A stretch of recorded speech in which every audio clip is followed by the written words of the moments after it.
Independent sales executive Steve DeVeris has the tough job of wining and dining for a living. Staying au courant with the changing Bay Area culinary scene is de rigueur for him. One of his favorite chefs is a top chef master and no stranger to the limelight. His restaurant is housed in a century-old mansion in St. Helena called Acacia House by Chris Cosentino. All the produce boxes that were coming in the back door, all the wine boxes that were coming in. California, California, kept on saying it over and over again. So I moved out here in '96 and ended up in San Francisco.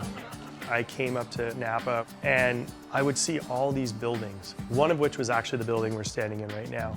And it looked like a New England home. I said, you know, one day I'm gonna hopefully have a restaurant in one of these buildings. Now, 20 years to the date, I do.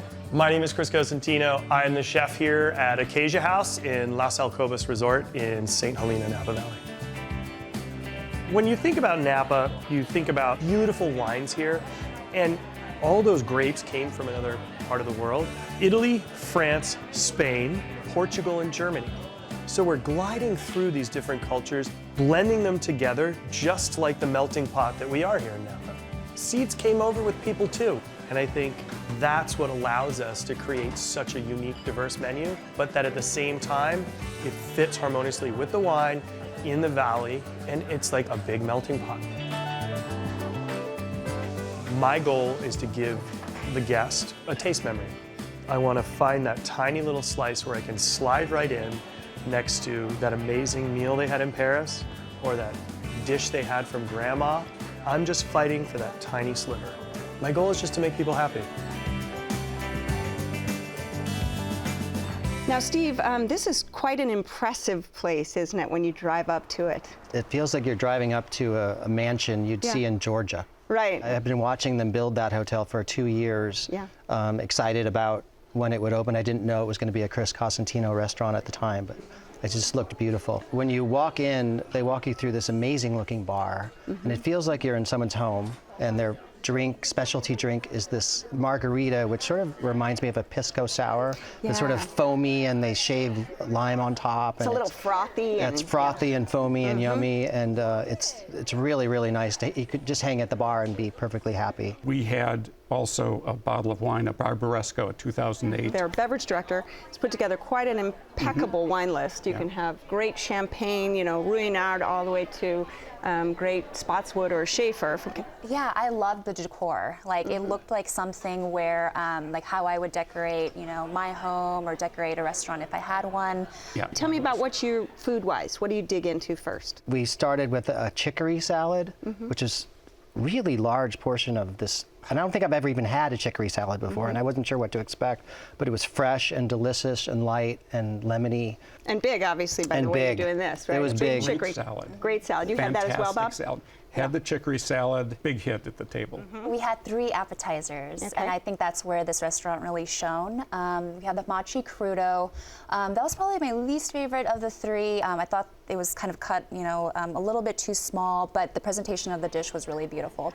Nothing bad, it just wasn't our favorite. The 2 I absolutely loved were the foie gras, and then also the local lamb tartare. Amazing. You know, I've never tried lamb before, and it can usually come off, you know, pretty gamey, especially when it's raw. So eating this, I could not tell that it was beef or lamb, which is probably a testament to how clean it is. Right. So the foie gras, what was really good there were fermented blueberries, so it added that sort of pop of acidity. I thought the hamachi crudo was excellent.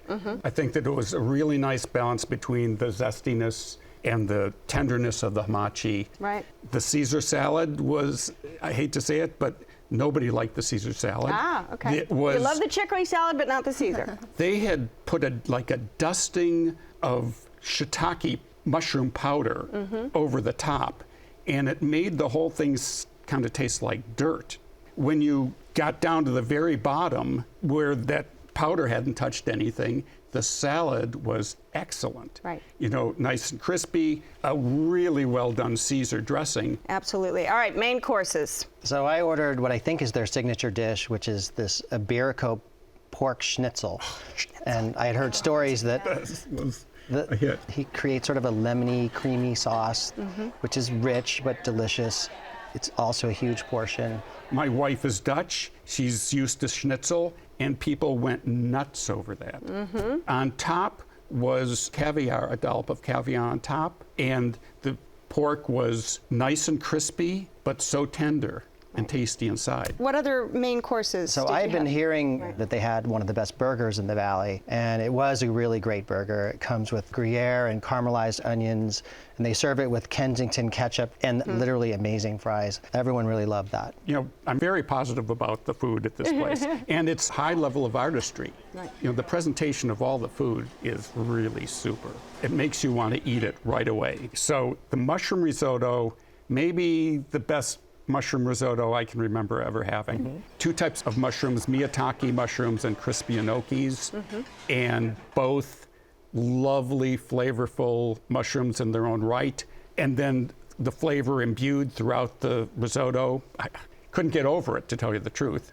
The monkfish was very good, and there was this brown butter sauce on it that It left you speechless. I don't even know what to say. speechless. Yeah, I don't know what to say.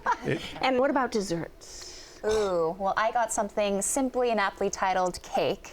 And it had burnt cinnamon ice cream, Greek yogurt, and white chocolate tres leches. But it felt like there were like 7 or 8 different textures in this slice of cake, but it was so good. I ate every last bite. The eclairs, there were actually 3 of these little layer cakes, and they just do an incredible job of melding all the flavors together. And so the little layer cakes each had their own little fruit flavor. I liked the pumpkin especially. What was most impressive, once again, was when they brought these things out, you didn't want to eat them. Right. You just wanted to look at them. All right, this is your spot, Steve. Wrap it up for us. Elevated comfort food in a beautiful setting in Napa Valley. All right, and Bob. Very high level of artistry for the food and presentation. And Tammy. Well-balanced, versatile menu by Chris Cosentino. Highly recommend. All right, if you would like to try Acacia House by Chris Cosentino, it's on Main Street in St. Helena. The telephone number is 707-963-9004. It's open every day for breakfast, lunch, and dinner. Reservations are recommended, and the average dinner tab per person without drinks is around $45. Check Please Bay Area is made possible by the members of KQED and by